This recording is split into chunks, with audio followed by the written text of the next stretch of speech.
Бидејќи не сакам да се повторувам со изречените мислења и ставови со моите колеги, јас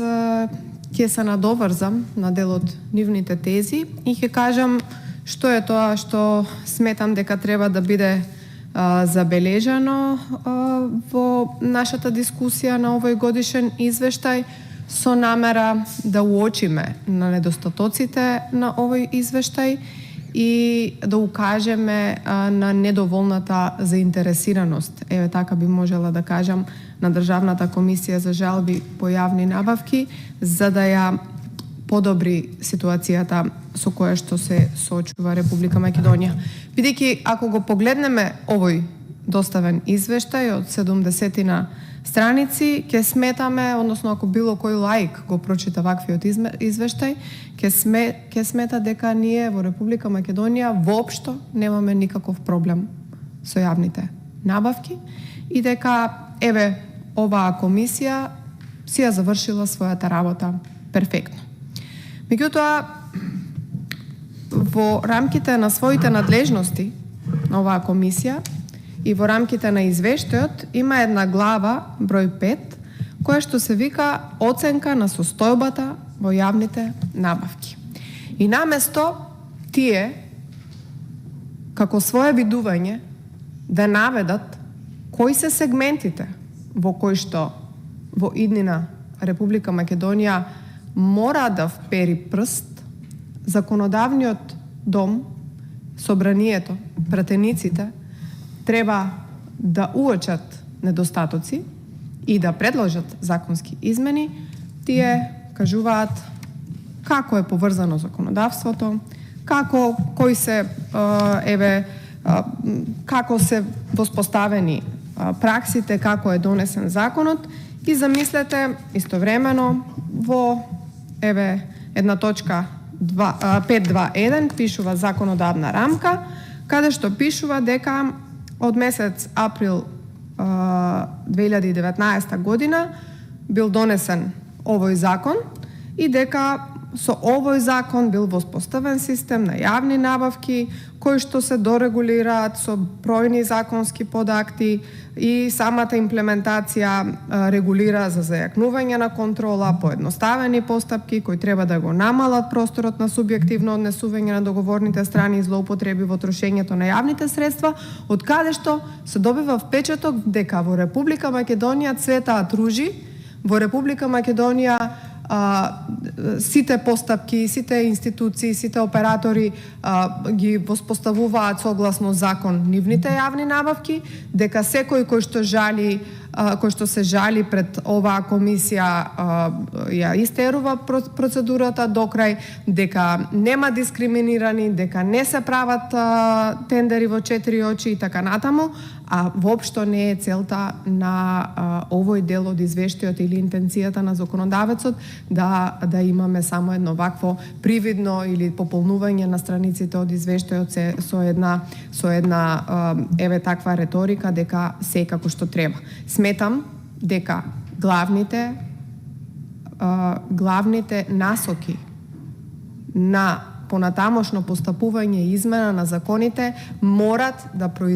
произлезат од институциите и од вработените во институциите и еве од оваа комисија, да речеме, која што директно се соочува со проблемите на своето работење во секојдневието.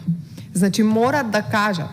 каде се недостатоците на законот, доколку постојат и како можеме ние во Република Македонија после подолг период да дојдеме во ситуација кога ќе се зголемува бројот на јавни набавки преку бирото на јавни набавки,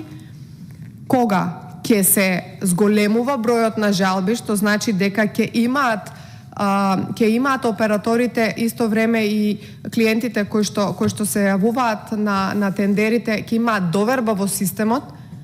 процедурите ќе бидат кратки, ќе бидат ефикасни. И доколку сето тоа е во насока на зголемување на бројот на оваа комисија, сето тоа е окей, меѓутоа треба првичните идеи да произлезат токму од комисијата. Она кој што недостасува во овој извештај, мене ми се податоци околу тоа кои се фирмите кои што најчесто против кои што најчесто операторите или овие кои што се пријавиле на тендерите се жалат, бидејќи ако станува збор за државни фирми кои што се финансираат од страна на државата, тогаш треба некој да укаже, да светне еден црвен аларм, да може да знаат државните институции, да знае собранието, понатаму да знае и владата на Република Македонија, дека таа и таа институција има најмногу жалби, истите фирми се јавуваат повторно и повторно на жалби, како што има црвено светло да свети за фирмите кои што не можат да конкурираат на тендер, исто така треба да се поправат и самите процедури и постапки во рамките на оние кои што ги објавуваат тендерите и практично прават да истите тендери одговараат само за поедини фирми, бидејќи тоа е една од главните забелешки наши, случувањето на тендери во 4 очи, но и добивањето на истите фирми на тендери преку Бирото за јавни набавки и во исто време појавувањето на тендер само на само едно правно лице или само еден оператор. Значи, сметам дека овој извештај е недоволно суштински. Многу гледаме од него статистика, многу бројки, решени, нерешени предмети, тоа за нас ништо не значи и не значи ништо за правниот промет во Република Македонија, не значи ништо за фирмите.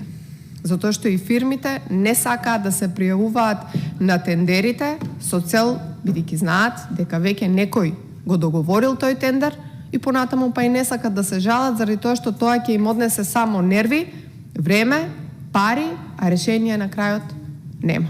Сметам дека ако сите дадеме свој придонес во насока на давање идеи, позитивни правни пракси, превземање одредени начини на функционирање и од други европски држави, можеме да бидеме подобри во секој сегмент, а тоа за жал во изминатиот период оваа комисија по жалби по јавни набавки не го сторила. Ви благодарам.